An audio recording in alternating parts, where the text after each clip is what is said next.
ArsenalFanTV here with a legend of Arsenal Football Club, Martin Keown, and we're here at Wembley, and they're just cutting the grass and getting things ready for the cup final at the weekend. Looking forward to it? Yeah, without doubt. This time of season, it's that smell of freshly cut grass. It's just cup final week now, and Arsenal, Chelsea, you just build up to the game. Everybody else is on holiday, but it's a special event to be a part of. Now listen, we've been here quite a few years, Arsenal. We've got a brilliant record here, but it's not Hull City, it's not Aston Villa, it's Chelsea. 30 wins in the Premier League. However, we beat them once, they beat us once. Do we have any chance of beating Chelsea? Well, we're going into the game in really good form, but to lose Keown yesterday in the way we did, and then Gabriel, who seems to be beset with bad luck, because he's a player that I rate very highly. It's an area where Arsene Wenger's got lots of options. Mustafi will obviously come into the team. Holding's been a real find. Arsene Wenger paying, what was it, $1.5 million for him. You know, Man City paid 50 million for Stones, and Holding's come in. So a great bit of business. Again, we can cope, but Keown is a huge loss. You really need him out there against this is a cracking Chelsea team. You know, really full of confidence. Hazard, Costa. You know, they're wing backs the way they get forward. So we're going to be in for maybe an epic final, because it's two really good teams and there's a lot riding on it. Wenger, of course, the story. Lots of Arsenal fans saying, give us a trophy. You know, finishing in the top four isn't a trophy. Well, that now he's going to have to produce, because we're not in the top four for the first time in 20 years. There's only Real Madrid who were able to match that anyway. It's been an amazing achievement. But we go into the game now with loads of question marks. It's huge in terms of Arsene Wenger and the history of the club, Ozil, Sanchez, lots of question marks.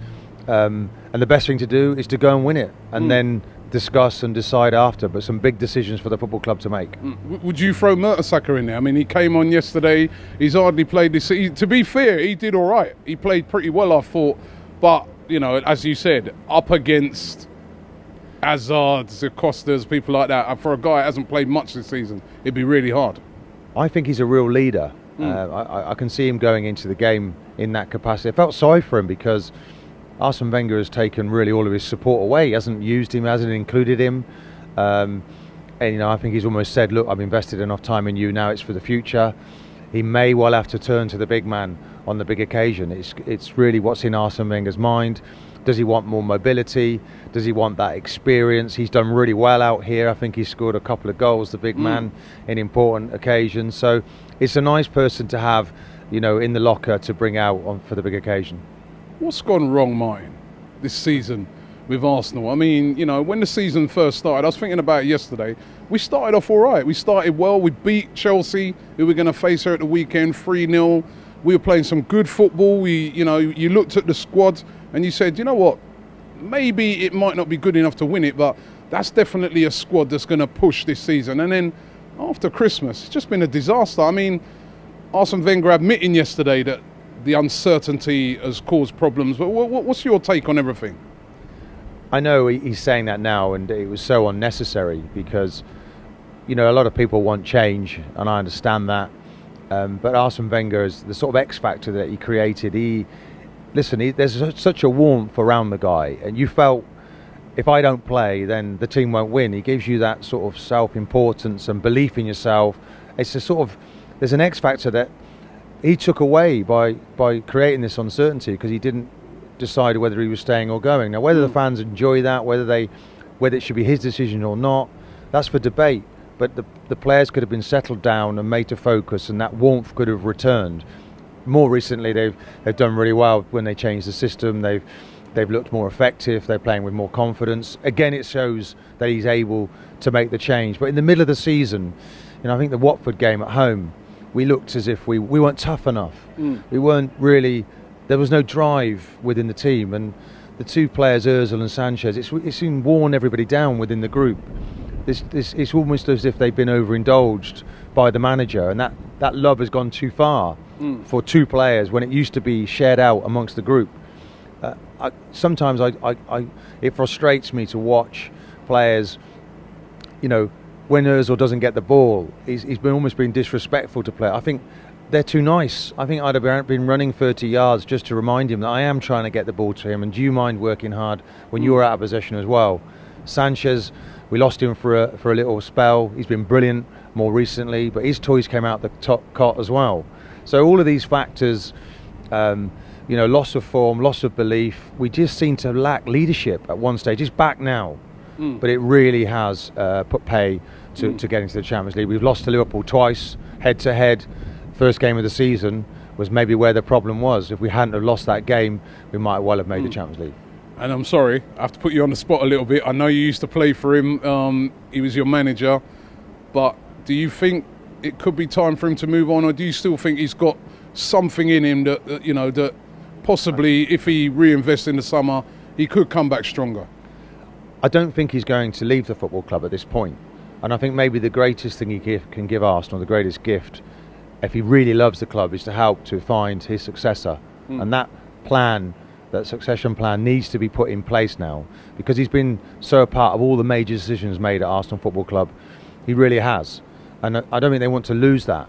So play that part in trying to find us, which is difficult for him because it's his life. He loves it.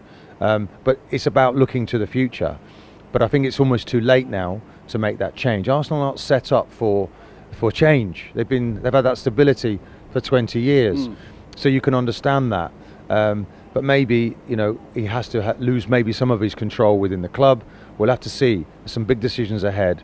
But I trust Arsene Wenger to make the right one. And he might have to step out of the way for this, because it's not just about him. It's about the football club going forward. And one day, everybody has to leave the club. Even the great Arsene Wenger will have to leave. It's about finding the right time to do that and passing this great club over to the next man.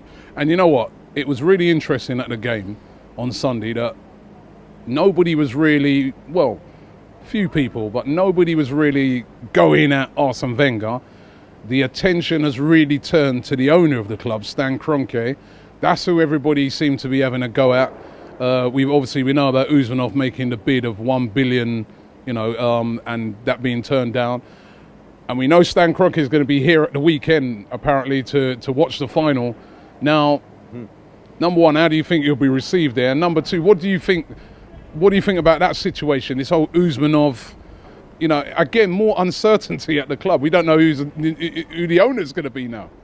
Well, I mean, Kroenke he's invested well.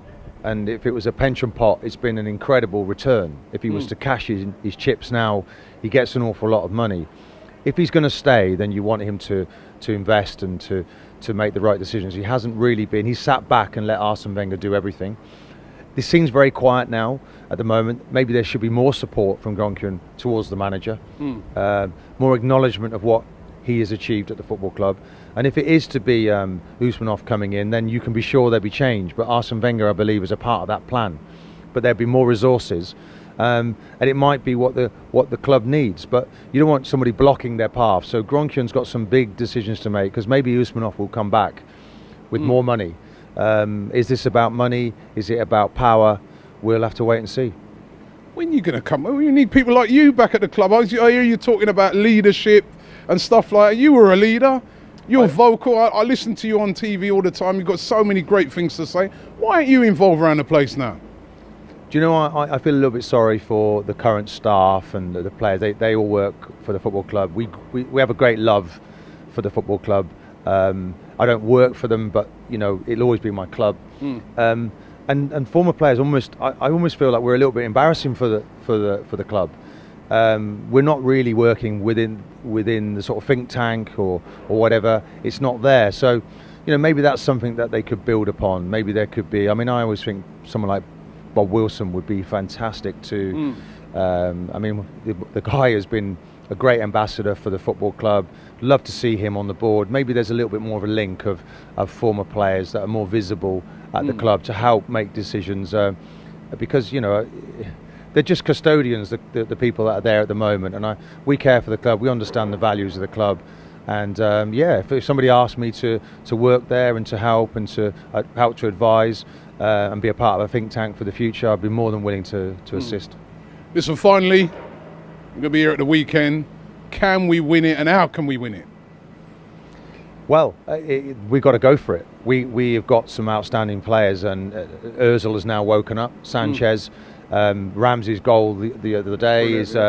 It's been a long time coming, but the confidence is there. Oxlade-Chamberlain, and would be lovely to see him get over that injury. I really hoping, fingers crossed for him. He's been magnificent in the wing back role. We need him there, and if it's Kieran Gibbs going to play with confidence, no fear. You know, sometimes he looks like he's almost apologising to being there, but go out and show us that great talent that we know. So Chelsea won't be happy coming into this playing against us. They dipped a little bit once they become champions.